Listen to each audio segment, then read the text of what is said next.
Well, for you Awesome. too, then. Yeah. All right. So, hey everybody, welcome to the pre-show. This is where we talk about what we're gonna do in the show. Real easy. This episode, we're just talking about all the new comics dropping this week. Should be fun. There's some good ones, but David has not heard about the puppy party. So I don't know. About a few months ago, my wife saw this dog on Facebook from the local animal shelter, Dope Shelter. We've gotten all of our pets from there. This is the dog I'm talking about is the fourth animal we've gotten from that shelter. No, fifth. Sorry, 3 cats and a dog. So that was Is the this fifth. like since you've moved to the new house? Yes. Okay. Which has only been a couple of years. So yeah, we went hog wild. Anyway, You have that's the room to have animals. exactly. We have the room now, and yeah, we have the space. But unbeknownst to us or the shelter for that matter, this dog was pregnant. Prego. So it was about 2 weeks before she would have given birth, and my wife was apprehensive to, have the dog abort all these puppies, and I'm like, well, whatever, it's her choice. Whatever. I'm not in on that. I don't even know what to say there. What the hell did I just come into? So, yeah. I'm like, animal abortion. What? So yes, a couple of weeks later, the dog is just fat and comes over 6:30, 7 o'clock in the morning, scratches on the door, and I was like, "Oh, I think it's time." And went right over to the little place where my wife had been setting her up, and my wife sat there for the next like 8-9 hours and delivered puppies. The best part about it is the 8th one came, and we're like, "All right, oh my gosh, 8 puppies! What are we gonna do?" And then an hour later, nope, here's the 9th one. And he's the cutest one. He's the only one. Yeah, he's the cutest one. He's but the yesterday, of the but yeah, we've litter. had to get a playpen, and oh my god, the poop and the pee. I mean, it's way up here in terms of awesome, but way down here in terms of how terrible an experience it is. But isn't that all adventures? Yeah, I mean, trade-offs to everything, right? Yeah. So yesterday, a nice lady, props to her, she came by for free, lives in town, and just gave all the dogs their second round of shots and gave us the 3rd round for free. Well, that's awful nice. Yeah, just a lady who likes to help dogs and cats, in the area. I mean, that's some nice small town hospitality. There you go. Neighbors helping neighbors. Exactly, man. That's the way it should be. And then one of my wife's friends from Westmoreland drove up yesterday and got 2 of them. We're going Wednesday. They're old enough. They're old enough to be. Yeah. They're weaned and everything. Yeah, they're weaned. It's been a little while. Weeks. I remember you talk about I haven't heard the full story, but yeah, I remember you talking about the puppies being born a few weeks back. Yeah, and again, it's been a great experience. A lot of cleaning. It's mostly just a lot of cleaning. But I mean, that's easy. But and yesterday, actually today, like 1:30 in the morning, my neighbors got back in town from Las Vegas. They drove all of their stuff. Their dad was my neighbor, and he passed away, unfortunately. And I do remember you talking about that. And he was just a great dude. Joe was just an amazing dude, really made us feel at home, and we took care of him, and he took care of us. We made sure he had food. We always take him meals over there. But anyway, we met his daughter and his son-in-law, and they're just as cool, dude. And we've really grown to just appreciate having them as neighbors. They're really getting into gardening too now. And so, yeah, man, it's been a great 24 hours, Taylor. You know what I'm saying? Yeah. Yeah, it's been nuts since the last time we talked. And usually nothing happens, Well, all I have to report on, remember yesterday I mentioned that they were doing like Megatron versus Frieza in the death battle. You'll never guess who won. Spoiler alert, Frieza, of course. Won. Yes, I mean that was such a ridiculous matchup. But it's stupid. I guess that they could see that apparently Megatron has the ability to teleport antimatter and shoot it out of his eyes. So that does give him Megatron can do that apparently.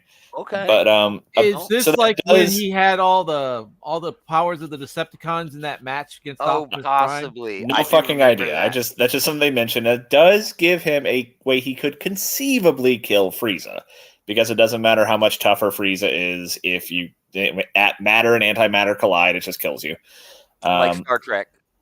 Yeah. That's how the ships go. Yep. But even then, they, Frieza's too fast for him to realistically hit him in the first place. And even if he was, apparently he can survive like parts of his body being disintegrated, even if that were a thing. Does Megatron transform at all during the thing? Or is actually, they found a way to work it in where like Frieza's like looking for him, like, oh, where'd he go? And then like, oh, it's a tank. He goes to like the gun store and it's like, I Indiana wonder, Jones and the Last Crusade. They probably resisted the temptation to make him look like to make him look like the pistol. Hunt from Fortnite. Yeah, right. I get why Megatron turns into a gun. It's just so that the original like kids with the toys could like turn him into a gun and have like a toy gun. But why the fuck would in-universe Megatron have any reason to do that? Yeah, it's like Darth Vader turning into his own lightsaber. Dude, don't laugh. There probably is one. All right, let's do this thing.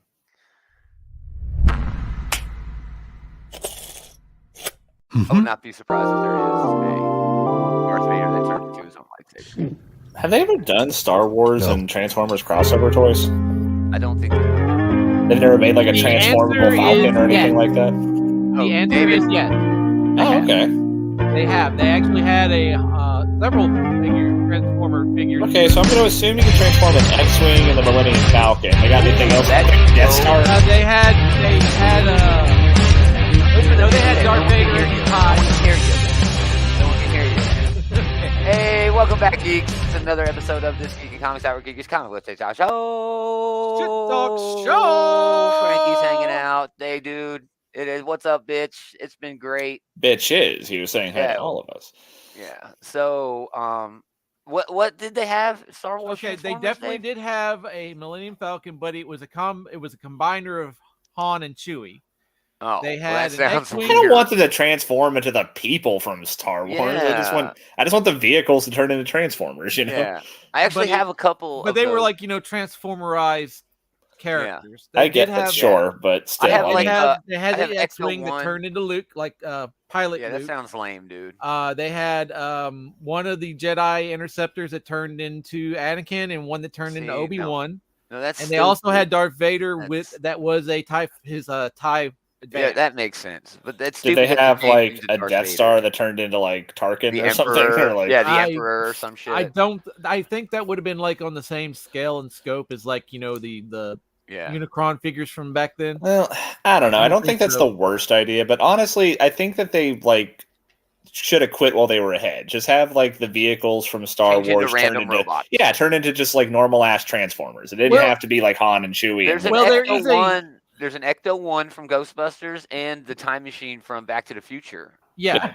And I have both of those. They're amazing. Marty There's also McPrime. a Blackbird, like an X-Men, the Blackbird. Yeah, there is. I've never Marty found McPrime, and then the other one is like Ectoplasma or something like that. It's something like that. But I do know that. Oh, so the DeLorean gets to be like a fucking prime. That is a pretty high rank for one of these crossover things. It's a joke. It's a joke. He's like. I know. His name's like Gigawatt. Yeah, Gigawatt. That's what Gigawatt maybe. Gigawatt. That's that. Yeah. All right, let's look at the comics. They should do an Enterprise. There was a Star Wars. If they haven't, they should do an Enterprise. They should totally do that. Yeah, if they havenven't. Yeah, Frankie, there's a Blackbird Transformer. Very hard to find, dude. It's an X-Men Transformer. Wasn't that like a Comic-Con exclusive from a few years back? It actually may have been. I know coming up in Fortnite, they're going to have three Transformer skins. Yeah, I saw that. Megatron, it looks okay. The Bumblebee looked cool. The Bumblebee looks good. The Megatron looks cool, but they're having a new Transformer based on the Battle Bus. Oh, fun! Oh, that's rad! Fun. That's cool. I mean, there was initial like a knee-jerk reaction with me, like back when like Fortnite was first starting. I was like, "Oh man, this is also like tacky." But honestly, you know what? Just let people have fun. If you want to like, it's kind of grown on Goku fight against like fucking Venom and just whatever. That's fine. It's whatever. Like I'm not a fan of Yu-Gi-Oh, but I don't like knock people for playing Yu-Gi-Oh. Sure, you know what I mean? Yeah, you've activated my trap card. Yeah. All right, let's talk books. These are all books coming out on the 11th, y'all. If you see something, say something, chat. We'll come back and talk about a book because there's like a delay. But we start off at Boom because, again, Diamond is the number one publisher. Yeah, they're kind of weird. Damn Them All hits number 9. Firefly the Fall Guys is getting the first issue second printed. It was all right. It's just a Firefly story. Yeah, if you're a fan of Firefly, you'll like Firefly can be hit or miss. The Boom stuff is not as good as the old Dark Horse stuff. I don't know. Some of the Dark Horse stuff was okay. Not as good too. You're not wrong. There's just more of it. There's a lot more Dark Horse stuff. They just went hog wild. Oh yeah. But Boom is got the future, like Firefly Crew. Yeah, they have Serenity, the Next Generation, or whatever. I forget what they actually called it, but right, it is basically that. But House of Slaughter number 18 continues that run, and then Hunt for Skinwalker number 2. Dave, it was very hard for me to get into this. I'm just not a fan of the ranch or the cryptids like you are. How was this first issue? And I know you didn't talk about it. You didn't get a chance to. What issue is this? This is issue 2. Issue 1. It's been a minute since I read it, but it's not necessarily tied to cryptid lore. It's more tied to Native American lore and UFOs. So it's not like the Skinwalker Ranch. It's actual skinwalkers. Skinwalker. A monster. Yeah. The monster. Well, it's not a monster. It's I don't know how it kind of is. It's a mythological creature. It's it's a shape-shifting creature of some sort. I'm a monster. I think it's pretty heavy in at least Navajo. I mean, if you're using the broadest academic definition for monster, a monster is just anything that poses a threat to mankind. So yeah, it definitely counts as a monster. But it does. Yeah. There's some interesting stuff when you the Skinwalker Ranch show is kind of interesting. Because they do take a very scientific approach to it. So just to be clear, this isn't that, right? Not that, no. Okay. Well, forget this book. I mean, it sounds okay. Mech Cadets, it's issue number 3. That's all of the Boom. Boom. DC Absolute Metropolitan for $150. Wow. I mean, that's a great book. Man, wow. I mean, Transmetropolitan is one of those you want it on your bookshelf type of things, but $150 is a big ask for one fucking volume of this. Yeah, dude. Yeah, if this was the complete run, I might balk at paying $150, let alone a volume 2. Yeah, dude. You really got to be a fan. Moving on, Batman and Robin hits issue number 2. Joshua Williamson, always good, especially on the DC stuff, but this is all about Simone Simone's book.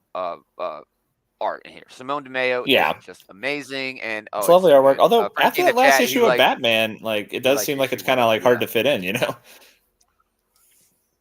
I know, right?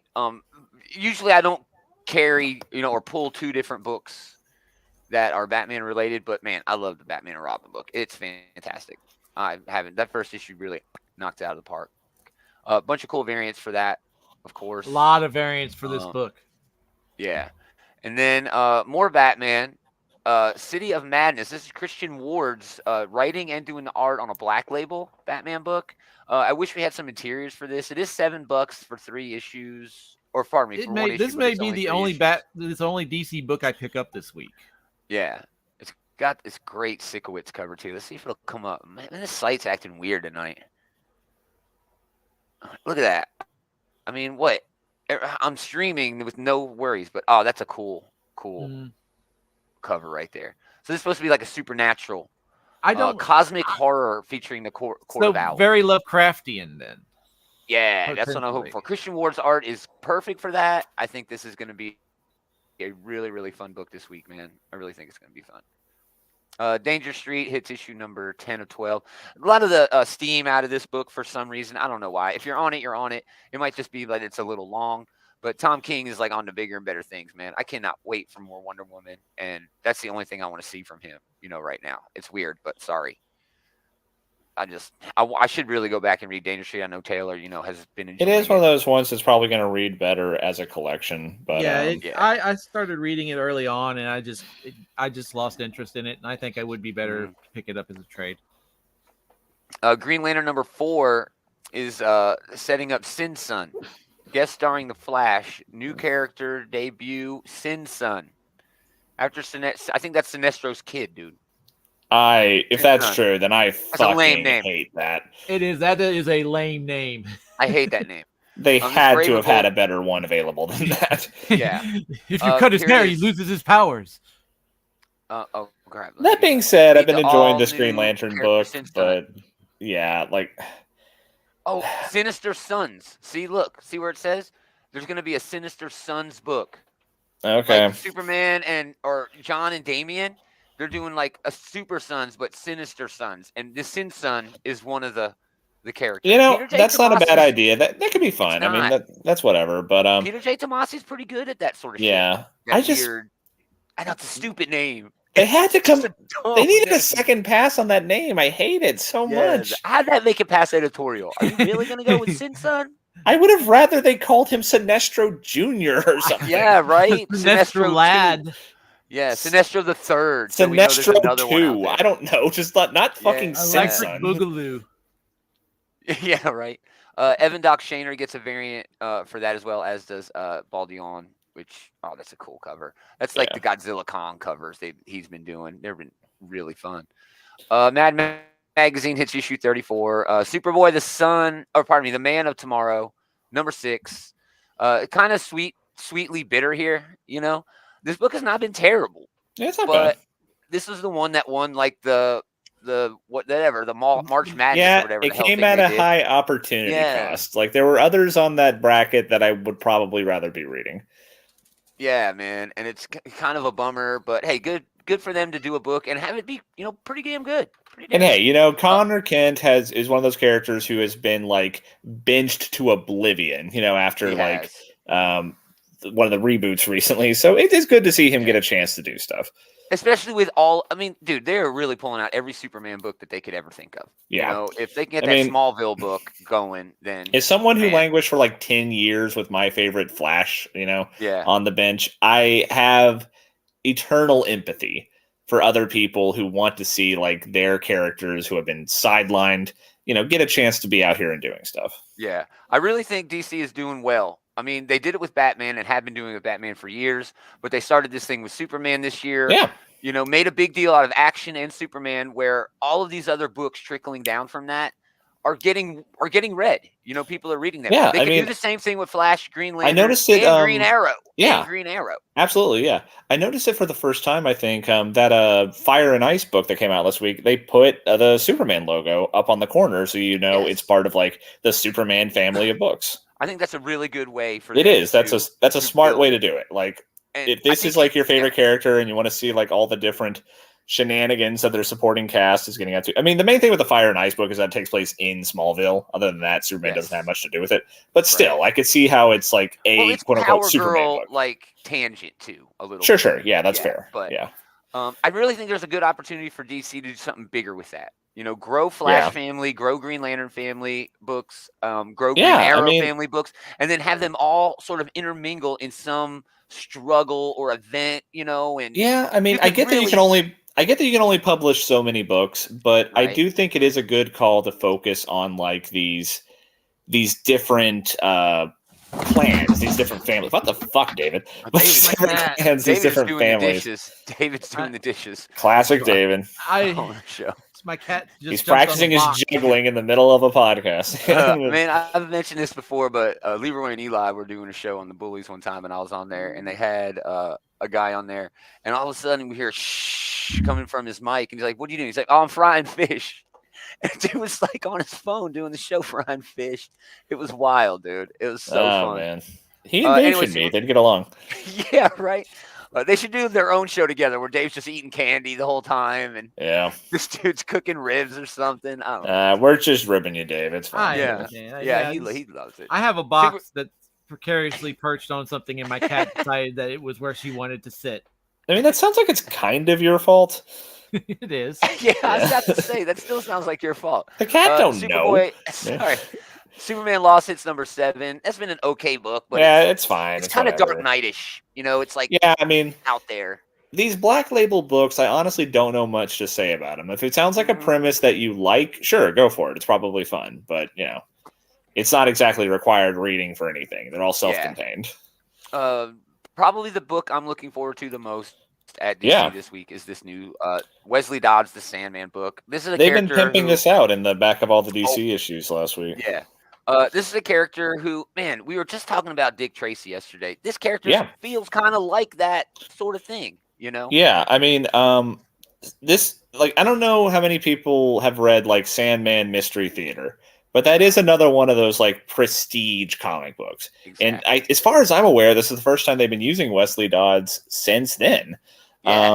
I'm an easy lay for these like Golden Age era books. Like I'm looking forward to that Alan Scott book they're going to do. Yes. I'm looking forward to that Jay Garrick with his daughter book that they're going to do. And yeah, I'm definitely looking forward to this as well. Yeah, it's Robert Venditti and most importantly, Riley Rosmo doing the art on this. I think it's going to be wild. Sandman basically just has a gun that puts people to sleep. I mean, basically that's what it is. This but the whole is this is pulp. This is noir. This is this is Golden Age kind of at its purest form, you know. So, but this Sandman is like kind of a pacifist, but he still wants to stop crime, and he has this duality to him. It's really well done when it's done well. If I'm correct, this character is older than like the Green Hornet, so the Green Hornet did kind of rip off his gas gun.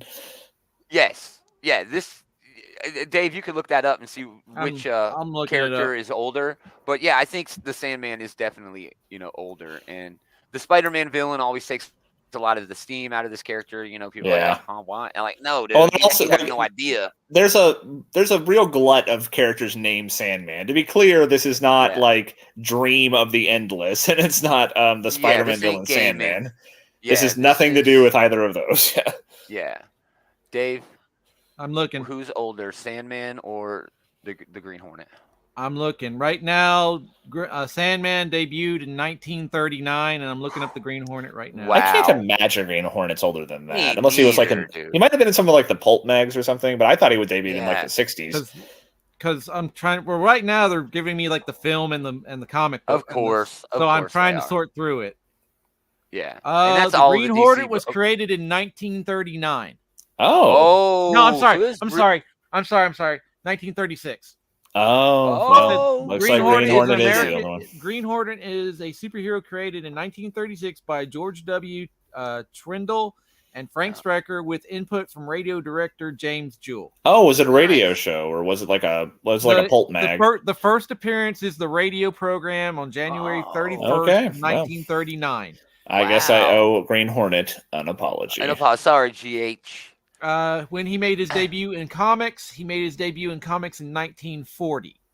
Okay, so Sandman made his debut in comics in the golden age of comics. And who knows when the gas gun came into play, Taylor? Well, that's true. I don't know if he was using the gas gun from like issue 1 or not. From day 1. That might be straining Dave's research to get that info. Because we're moving on from DC after we talk World's Finest Teen Titans #4. This one's all about Bumblebee. Okay, so this has been fine. Okay, so the Sandman's first appearance was in New York's World Fair Comics #1, which was in April of 1939. So he appeared in comics before Green Hornet, but Green Hornet was already an entity in radio. I mean, honestly, the main reason to care about Green Hornet is that it introduced Bruce Lee to a lot of people. Mm-hmm. So, well. That Batman 66 crossover is still one of my favorite things, superhero-y, I mean, that's just perfect. Time. That's like it is so fun, dude. Yeah. It's so stupid. I love it. All right, moving on to Marvel Comics and House of Ideas. Usually we don't talk about Amazing Spider-Man, but I just want to bring up this first sentence of the solicit. This sets up the next 24 issues of Amazing Spider-Man. Oh my God. The hell? That is like the worst thing you want to read in a solicit. No, I want this run to be over. Of this twice a month. They're not even going to stop at 50. That's the main thing I was hoping for, is that they would peter out by issue 50, but apparently not. Dude. Damn it. I mean, that's just a lot of Junior. I mean, I'm just not enjoying the story. I don't care about Junior. It's just if it was just JR Junior covers, that's fine. That's whatever. But like, this has been it's been misery porn since day 1, and I fucking hate that. Bad. Yeah. Great Elena Casagrande cover here, though. Celebrating. Oh, sure. That's real good. That's dope. That's appropriate. You love the October covers. You love the October variants. Yeah. So now we get on to Avengers #6. This is also $5, FYI. Jed McKay, Ivan Fiorelli. We got the Shonen tournament arc going on.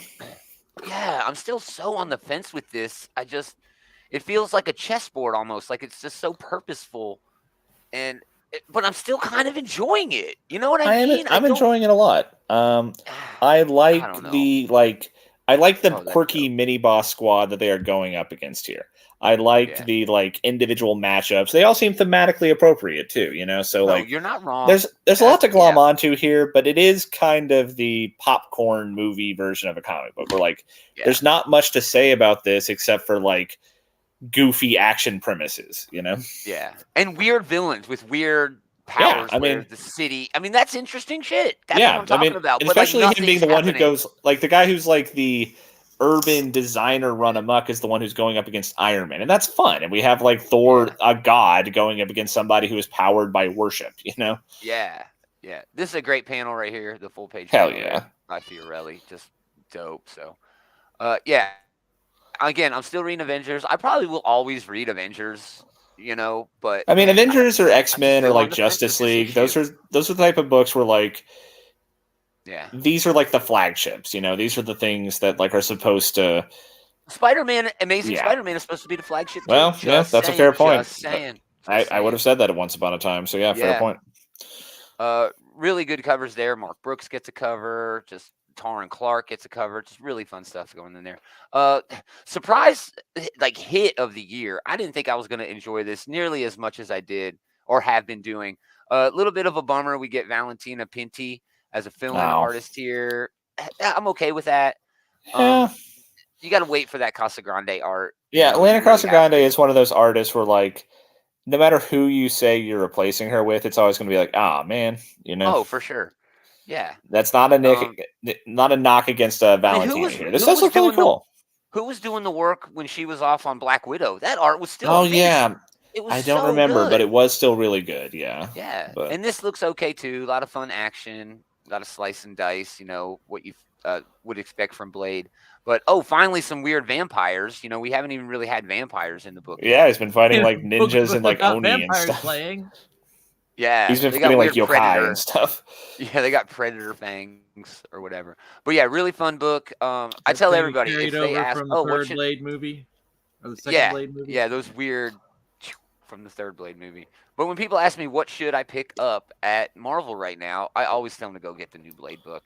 You know, go find the first 3 issues. It's really going to be no problem. They reprinted that first issue, so you should be able to find it. It's fantastic. It's really good. Captain Marvel, Assault on Eden, #1. Really, you know, digging deep so that they can do the damn Marvels movie. An all-new Monica Rambeau story is the backup. That's why they added $1 on it. I get it. I understand. Yeah. But this is just you know, it might be a great story, but honestly, this is just a tie-in with the movie. It seems like Captain Marvel is getting like all sorts of these like, I guess like supplementary books because like miniseries. You don't see a lot of just like Captain Marvel number whatever. It's all like miniseries like Captain Marvel Assault on Eden. What was the other one, like Dark Tempest or something like that came out last week? Yeah, Dark Tempest. Exactly. I mean, I'm okay with them doing that, but that's fine. I'm not sure why they're doing it. They did the same thing with Shang-Chi recently. They did. You're absolutely right. You know, I guess that may be their marketing strategy for like upcoming these movies. Yeah, these movies that are coming out. Like, hey, here's like something that is very obviously a mini series that you don't need context for. You know, where they can tell stores no. Yeah, they can tell stores no. We've got something on the shelves to coincide. I mean, look at this. It's got all 3 of the Marvels on there, on that cover. Yeah, you know, it's Captain Marvel and then Monica and then Kamala. So of course that's what they're going for here, and I'm okay with it. You know, there was a Loki miniseries out not too long ago as well. All right, big book I think over at Marvel this week, especially debut wise. Stephanie Phillips, Carlos Magno, Cap Wolf, and the Howling Commandos. This is just like almost low hanging fruit. You know, I mean, it seems like Cap such Wolf an obvious thing to do, like to pair up Cap Wolf with the Howling Commandos. So is this like set in like it looks like it's set in World War II, and I guess like Steve gets turned into a werewolf. Mm-hmm. You know, if that doesn't sound like Halloween fun, I don't know what does. You know, dude, it's the spooky season. This is exactly what this sort of shit is made for, man. It looks cool. So yeah, man. I mean, I love like World War II Captain America stories already. So yeah, like adding like a spooky element to it. Yeah, by all means, let's go for it. Yeah. So who knows what we'll get in that series? I think it's a mini series, but I'm not really sure. Daredevil 183 facsimile. I think this is the first appearance of something. It's not the. Is it just the first maybe time it's Daredevil first fought the Daredevil Punisher? versus Punisher. Yeah. Yeah. Okay. Because I know Punisher debuted in Spider-Man, so it's not that. Yeah. But Yeah. hey, I So mean, there you and go. it's whatever. I mean, and it is good Frank Miller, dude. yeah. I mean, if Daredevil has a superpower other than like his radar sense, it is his ability to co-opt Spider-Man characters to It make is it the first Well, they meeting live around the between block. Punisher They do. and Daredevil. Okay, yeah. Yes. But good. Kingpin is really more associated with Daredevil, as is the Punisher, than they are with Spider-Man at this point, you know? Yeah. Well, remember Sabretooth was like an Iron Fist villain at one Yeah. when he debuted. Which And now he's like it's Wolverine's just weird. arch nemesis, yeah. Yeah, it's just weird how how it evolves, you know. And then of course Wolverine himself was just like a one-off like guest appearance in a villain. Hulk comic, and now he's like the face of the X-Men. Yeah, they thought Wolverine was going to be like a mutated actual animal Wolverine Yeah. at one point. They didn't know what to do with him. Yeah, if he wasn't Canadian, he had gloves. Yeah, real story. If Wolverine wasn't Canadian, then he probably would have been like driven into obscurity by now, because Claremont and Byrne were like, "Oh, here's a nice Canadian character for us to put on this like international X-Men team we're putting on." Yeah, and honestly, because Wolverine would have just been making appearances in Alpha Flight. But no, for real, like John Byrne like wanted to play up the Canadian character. That's one of the reasons why Wolverine got so many like big moments in that run. Yeah. All right, Guardians of the Galaxy. Honestly, in the final quarter of the year, Colin Kelly, Jackson Lanzig have to be in the running for Writer of the Year. Oh yeah. I mean, as far as I'm concerned, they have run away with it.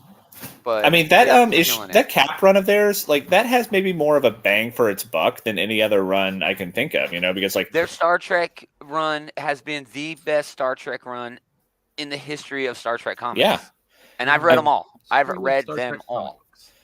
Yeah. I mean, there are epic runs that like Brew Baker's is like kind of like the one to beat, but that one lasted for like 50 some odd issues, whereas they made such a huge impact, I think, with just like not even 24, you know? Yeah. Like 3 volumes worth. And they're doing a pretty fun twist on the Guardians here. This has been a lot of fun. The last issue where we finally got the explanation for what Grootfall actually is, that was a real masterclass in like build up and like a really good payoff at the end, you know? Yeah, I think so too. Invincible Iron Man #9, second printed. Magneto #3. This is like a retro book. It's a throwback. Yeah, it's one of those time capsule books. Yeah. Moon Knight City of the Dead hits its penultimate issue. And then we get this Moon Knight versus Werewolf by Night Marvel Tales #1 for $8. This is just a reprinting of books of like 4 or 5 different books. They just want to throw it out there for Halloween, I'm sure. But yeah.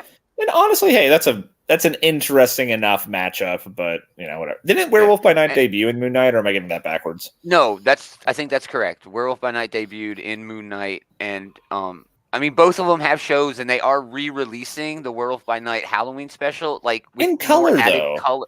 I don't know if it's going to be all of it color. Well, I mean, regardless of splashes somewhere. But I will say though, I love that they special.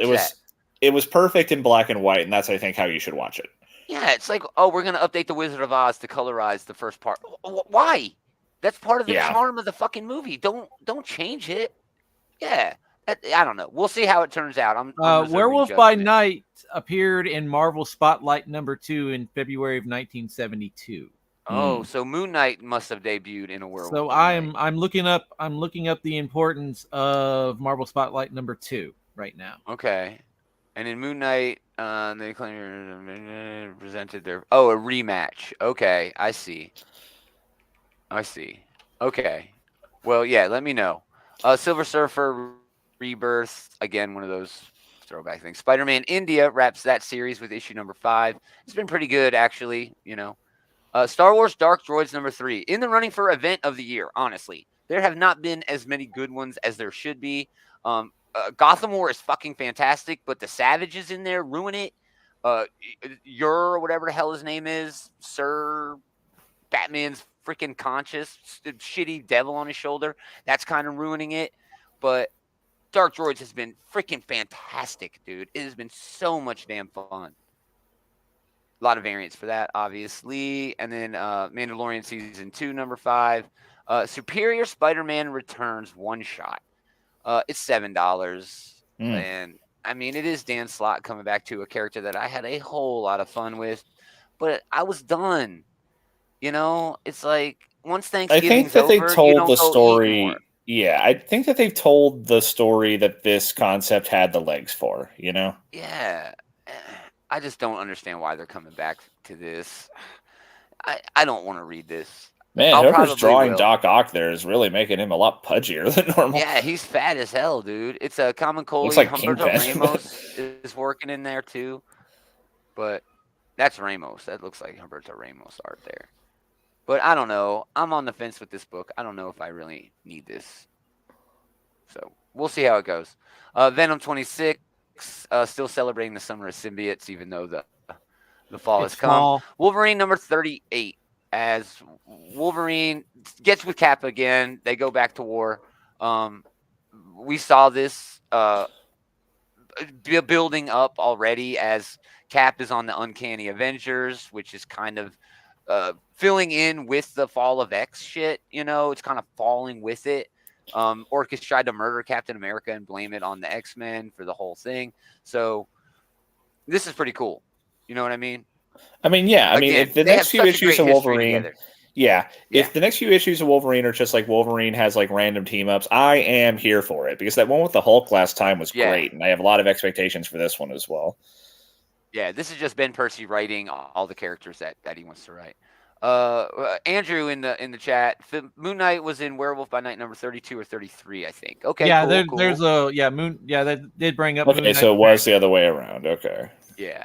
And Andy checking in, hanging out at soccer. What's up, dude? Hey, Andy. Yeah. But this hey, is a good yo, book. This is Dave, gonna you're be in cool. danger of being replaced as research guy by Andrew over here. That's fine because I'm we're not gonna have on every Andrew stop episode. by. Yeah, it's true. That's true. Well, So then normally, we yeah, have we just X-Men spout Red. like we go completely unchecked here. We just There spout was- whatever random shit we want to. Yeah, we don't There even was say Werewolf by yeah, we Night. don't- I was looking up the significance of Marvel Spotlight number 2, and Werewolf by Night number 32 was popping up. So Yeah. Okay. I was reading through what the significance of Marvel Spotlight 2 was before I could go to Moon Knight to the Werewolf by Night. And you went down the rabbit hole, man. You gotta, I was gotta going cut down the yourself rabbit off hole. after a Gotta stay while. out the rabbit holes. We finish up the House Ideas X-Men Red number 16. Al Ewing, Yildiray, I mean, fuck yeah. I mean, Sinar. This looks cool. I love Sinar. this has been there's a lot of good X books these days, and this is one of the best, maybe the very best. I enjoy the hell out of this. It's got Storm in it. It's easy to be good when you got Storm hanging out every damn. Yeah, I mean, not issue. just Oh, Storm look at though. that. I mean, we're getting the fucking original Horseman back. That looks rad as Yeah. hell. I'm enjoying the hell out of Fisher King is one of my favorite characters in any X book right now, Ric so that's a lot of Flair, fun. Arn Anderson, Wait, how did Yeah. Ric Flair come up? What? the Horseman. You said the Four Horsemen. Oh, It's a okay. wrestling thing, yeah. Okay. I didn't think of it. Man, we're talking about X-Men comic Comics, books. come I'm on. literally talking It would about be- that would Apocalypse's just- Horseman. That would be just great if they did show up in an X-Men book. Yeah. Woo! Arn Anderson shows up. Yeah. Dude, Shark Girl. Love Shark Girl. Oh man, I haven't thought about Shark Yeah. Girl in forever. Wow. Yeah, she's awesome, dude. She's awesome. Oh, she's on the cut on this variant cover. That's nice. That's a hoot. So Yeah. yeah, some pretty good books. Shut up, David. Some pretty good books. Yeah, some pretty good books coming from DC, or pardon me, Marvel. AOD Forever. This is another Army of Darkness book. Army of Dynamite usually hits Darkness. pretty hard on Army of Darkness. They usually do a pretty damn good job. They've done some really stupid shit with crossovers and stuff. I mean, Army Marvel, of Darkness is one of those Zombies, and things where, Army of like, Darkness. yeah, you have license Yeah. to go absolutely ape shit because it Yeah, is such you really a do. goofy, such an over the top property to begin with. You know. yeah, really fun book. You're badass. Good. Yeah, that was crazy too. Darkwing Duck number 9. Oh, That's a- a that's a collected reprint for the con. collector's thing. Yeah. $50. Garbage Pail Kids Through Time. I I'm never got into actually- the Garbage Pail I Kids. am a fan of Garbage Pail Kids, and I'm actually willing to give this a read. Oh my goodness. There's a ton of variants. for Man, it. there- A ton. You're an a ton easy of mark variants. for these Gen X bait books, you know. Yeah. I'm sorry. I just mean- never got it. I just never I mean, got I understood did they were watch the collectibles, Garbage Pail but- Kid movie. Well, I collected the cards when I was young. I did too. But The cards I never also have a really bunch of understood variants. it. I only did it because like everybody else was doing it. Well, it you was know? it was Oh, spoofing we're on the collecting Cabbage cards. Patch Kids, so Yeah. which was hot What back else? in the day. It really was. It really was. So it looks like that's it from from Dynamite. So they got the Garbage Pail Kids and Army of Darkness. That's still pretty two, big books, considering they're licensed books. You know what I mean? Yeah.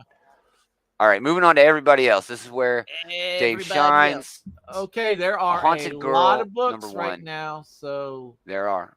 I am A Haunted Girl number one. That is over at actually Image. my first book, A Haunted Girl number one. Ethan and Naomi Sachs with Marco Lorenzano. What? Joe Quodesta is doing What book?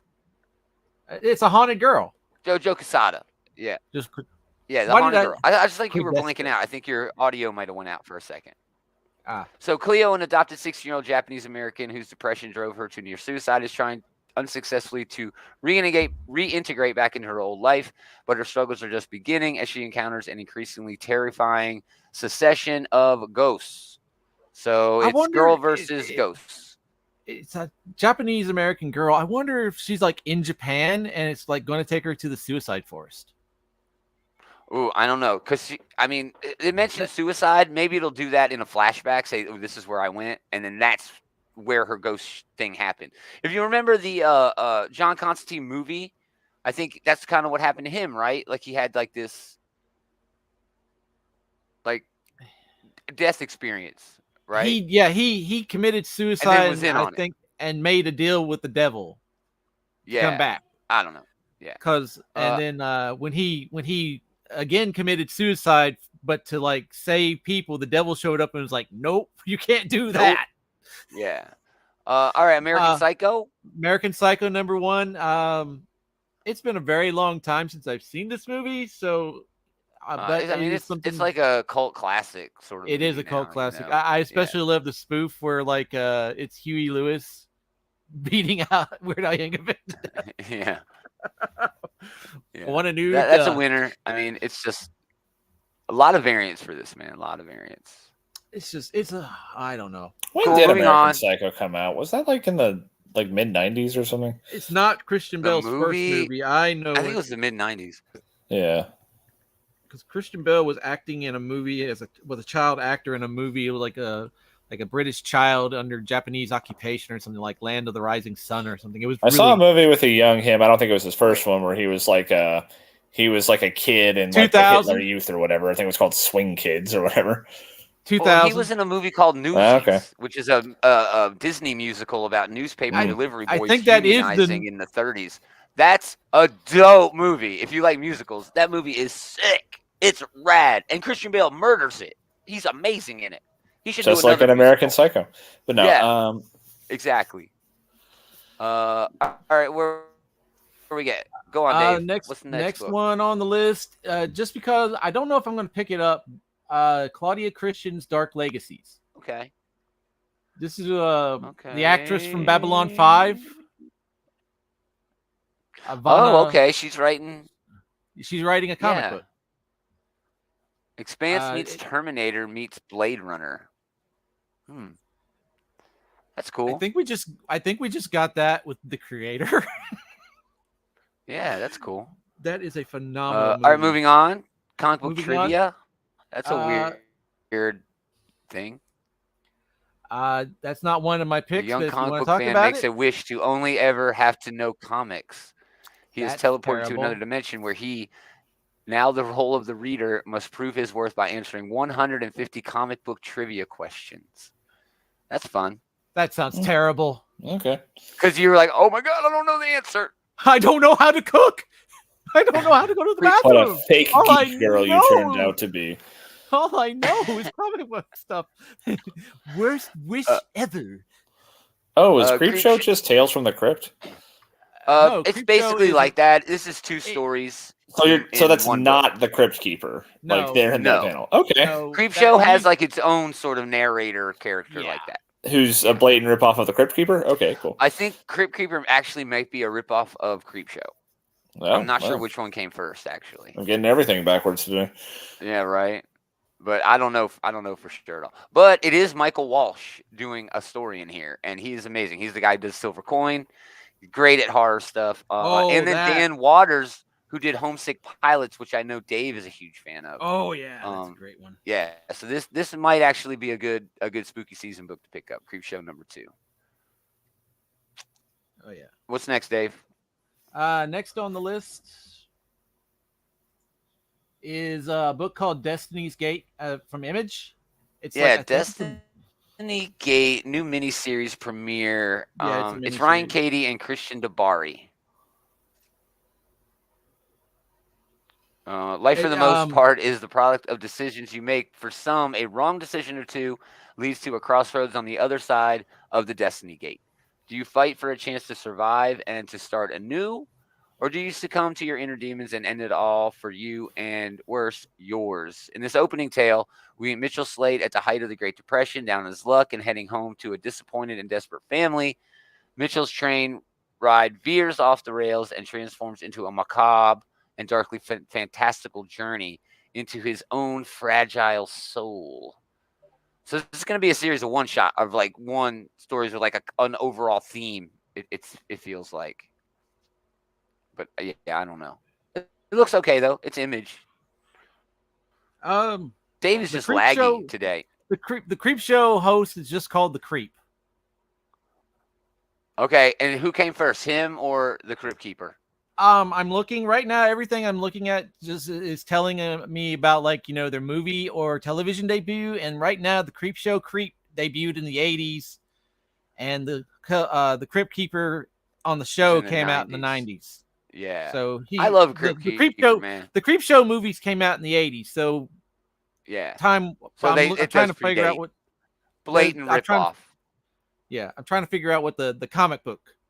Right now. The Crypt Keeper debuted on the HBO show, though, didn't he? That's what I'm looking up. I'm trying to make sure definitively. Well, go ahead. I'll talk about some comics while you talk about the next book I had was a book called Greetings from the Maglev. All right, well, we do have Earth Divers number 11. That looks okay. Eli, Eli over on the Comic Book Bullies loves this series. Yeah, it's a fantastic series. It's a whole lot of fun. Basically, Native Americans from the near future, apocalyptic future, travel back in time to try to change history for the better. Kill Columbus and shit like that. It's really fun. It's really interesting. Well, the first volume was Kill Columbus. The second volume actually goes further back, almost to like Ice Age time. Yeah, and they try to do some work there. Yeah. So here's Fish Flies number 2. Oddly enough, Taylor already has this copy because the shop fucked up. This is the corrected. I didn't realize that. See, this one says corrected. There was a problem with the cover. Jeff Lemire is just amazing. He does the writing and the art on this. This is such a fun horror. It's like in a small town. It's just perfect. I adore it. I love everything Jeff Lemire does, and this definitely is included in that. Man, it's so good. So what was the other book that you had, Dave? From the Maglev? I'm not seeing that here. Greetings. Oh, there it is. My bad. Chapter 1. It's a $15 book. What is this?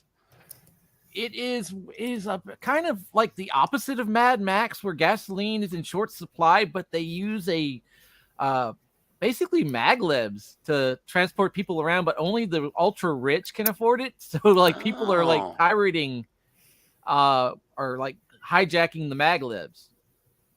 Oh, it's like a high tech Mad Max. Where fun. Gasoline is in abundance, but marijuana is in short supply.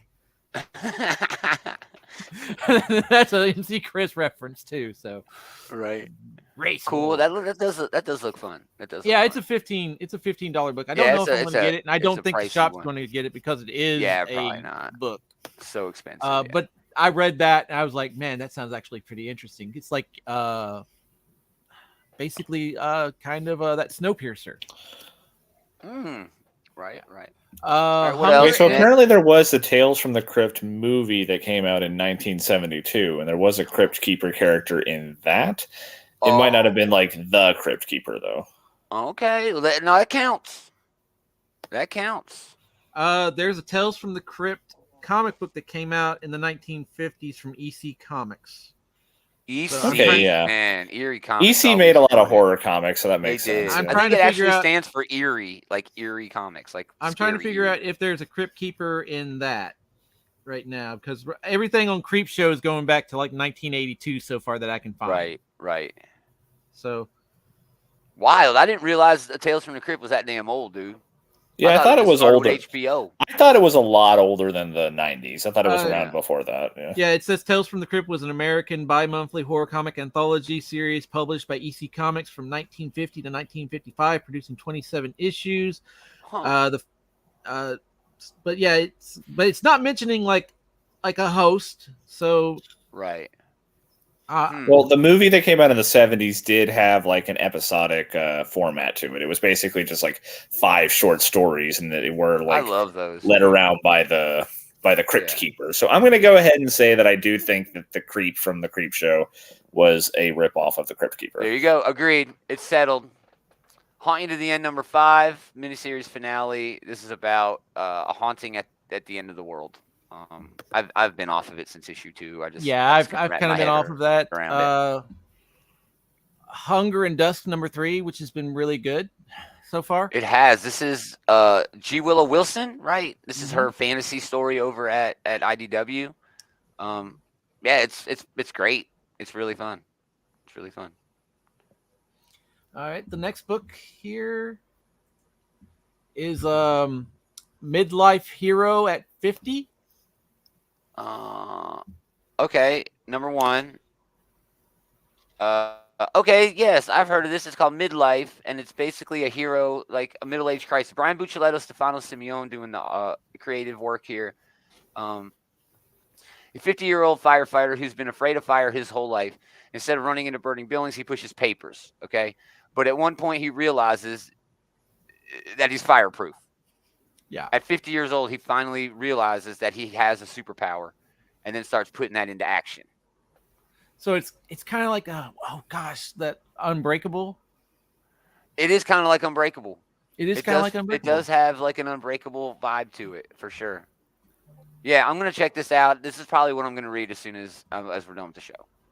I have a copy of this early, and yeah, I think this is what I'm going to check out. That's an interesting premise, man. It is an interesting premise. The next book I have here is Nights, number 1.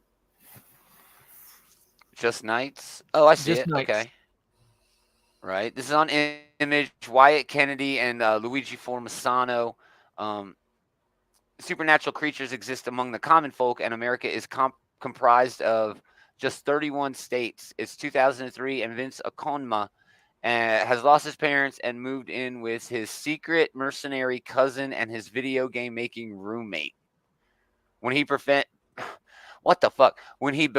the greatest vampire who's ever lived, quote unquote. And that's just the first 20 pages. Welcome to Florida. A new vision of urban gothic adventure starts here. Yeah, that sounds fucking weird as hell, dude. What? It'd probably be awesome.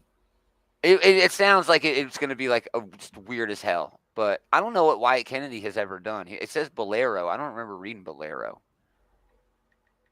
And it is what it is. But this newcomer, Luigi Formasano, his art looks, pretty damn good. So, yep, I will definitely check that. Oh, that's actually a really fun panel. What is going on here? To be continued. Are they showing us the last page? Are they showing us the last page in the preview?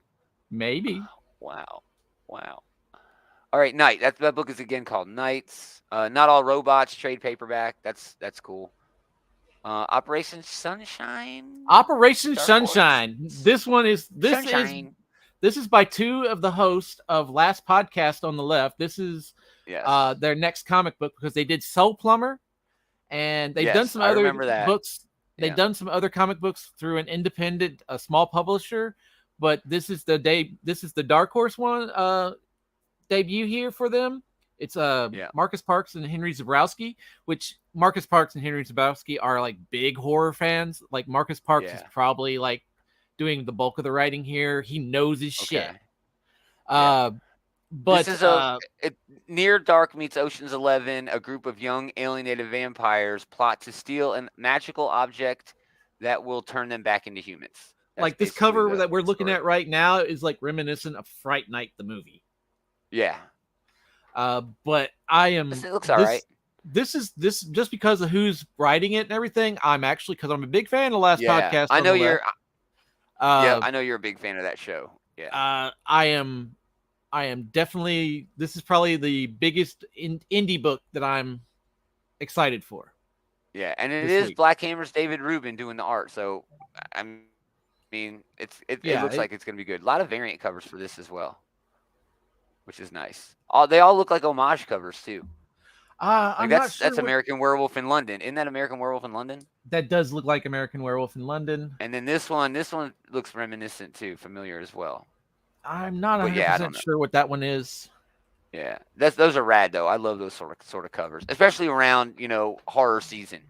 When you can do something like that. Project Cryptid number 2. Project Cryptid number 2. Over on Ahoy Comics.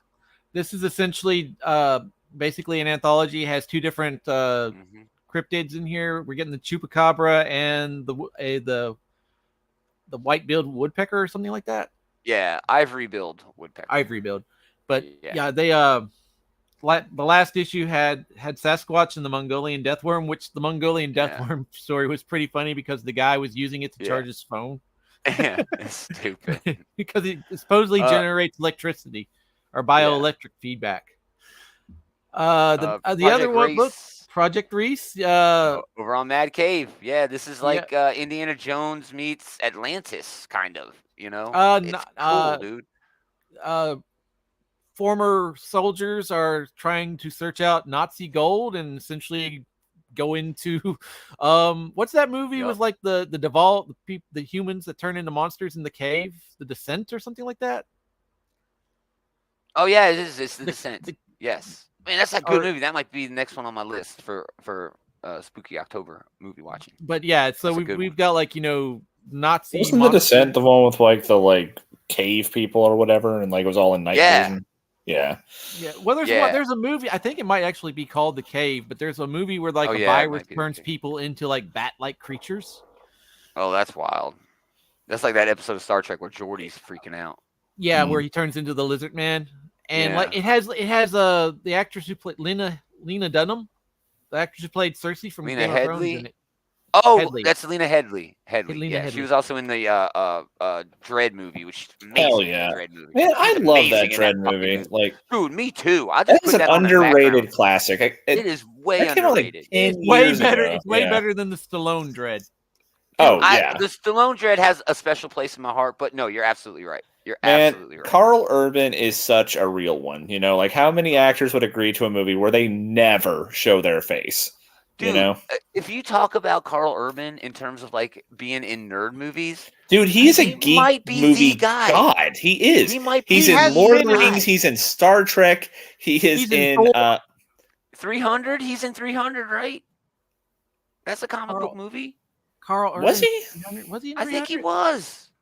But then, of course, he's also in like The Boys and like in Red and like. Yes. Oh, I love him in fucking Red, dude. Oh shit, I love him. He was in Thor.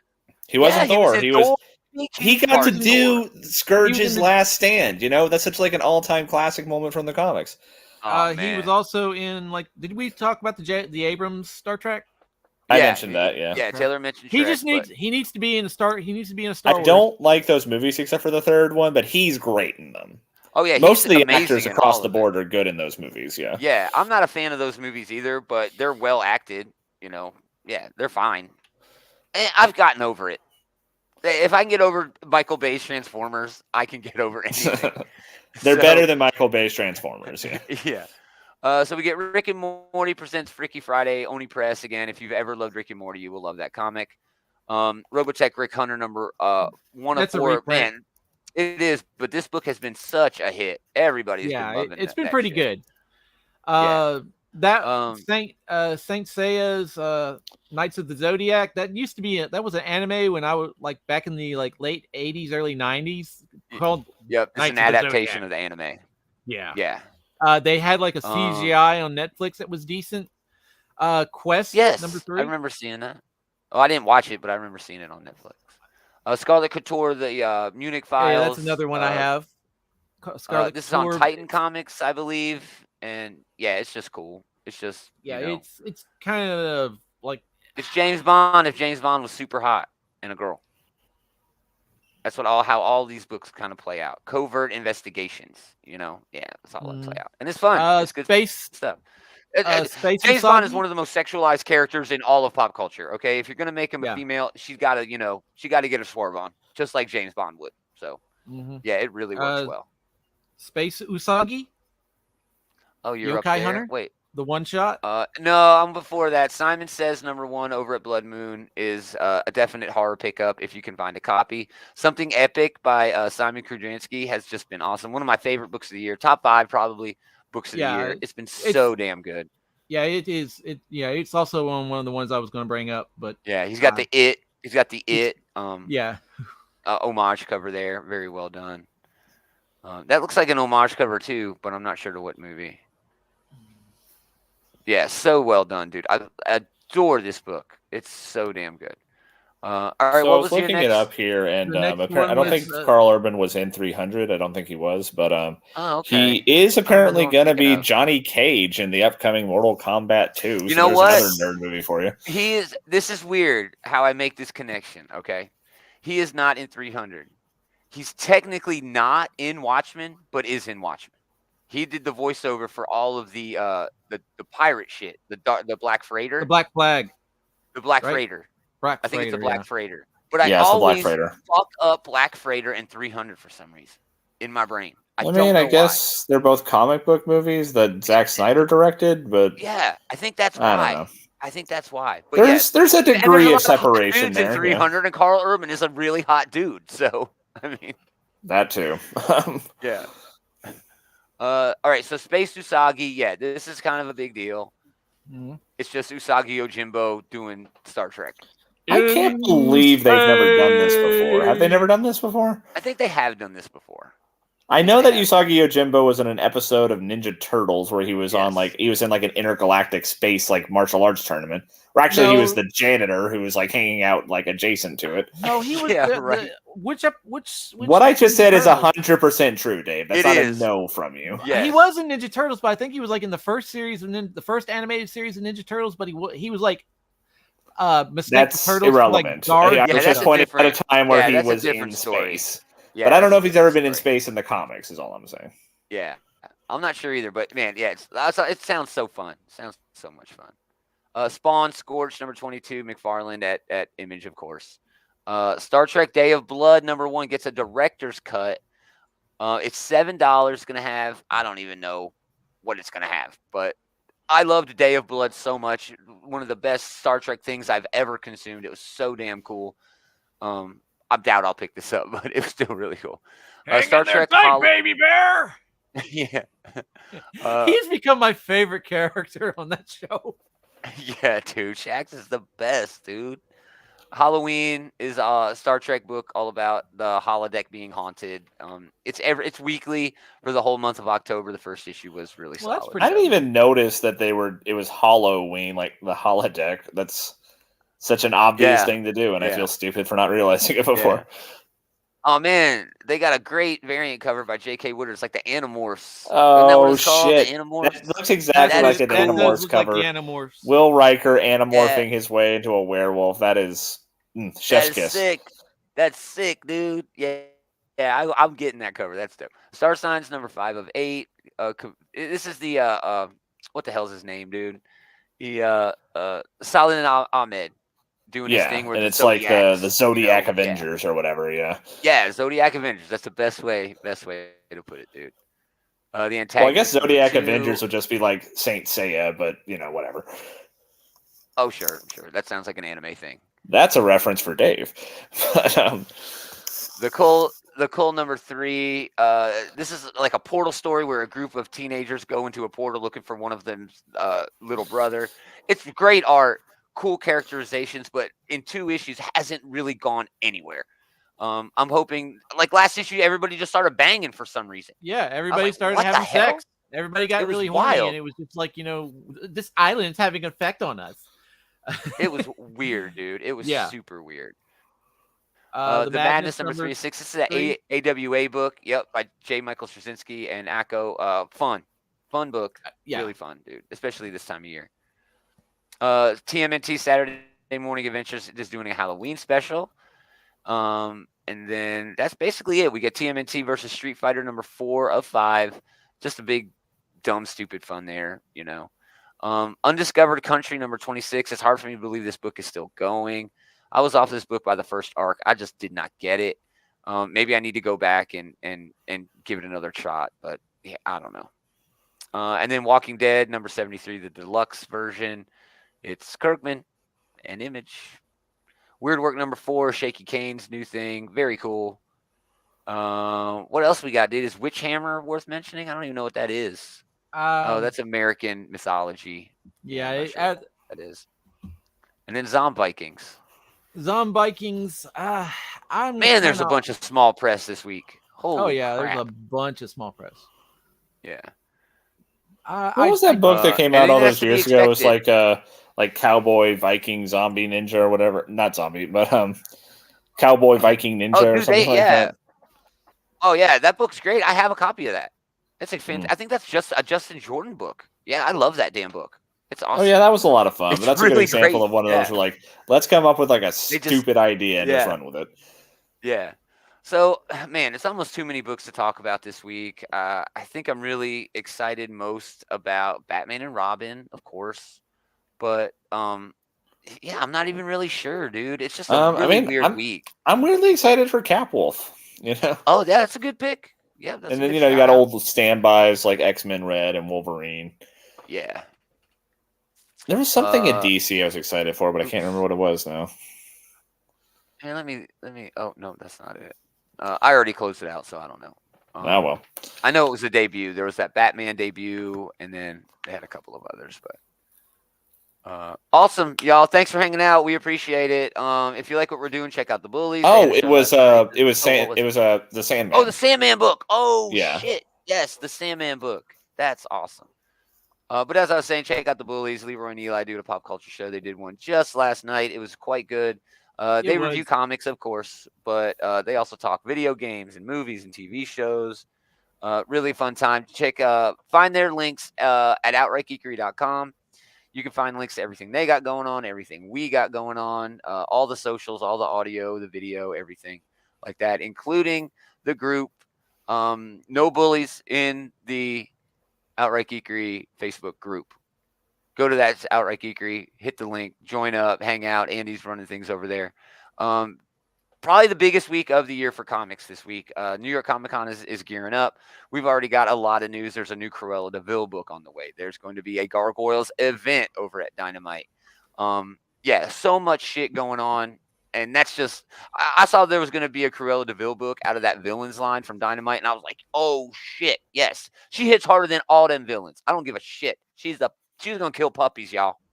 She is the worst. You can't get harder than Cruella de Vil in terms of Disney villains. So, yeah. So definitely come back Sunday. We are going to talk that image, especially with Emma Stone. Yeah. Oh, right. Oh, yeah. No, that one's kind of like makes her better. I don't like that. I don't like the Emma Stone movie because, like, no, Cruella de Vil goes way harder than this. Way harder than it. But anyway, please come back Sunday. We're going to talk about all the new books coming out this week, but all of that sweet, sweet New York Comic Con news with previews and new, just everything. I'm very excited about this year's Comic Con. So, again, thanks everybody for hanging out. We really appreciate it. But most of all, thanks to these guys for hanging out with this guy. Always fun. And we're going to do it again next time. Same geek time, same geek channel.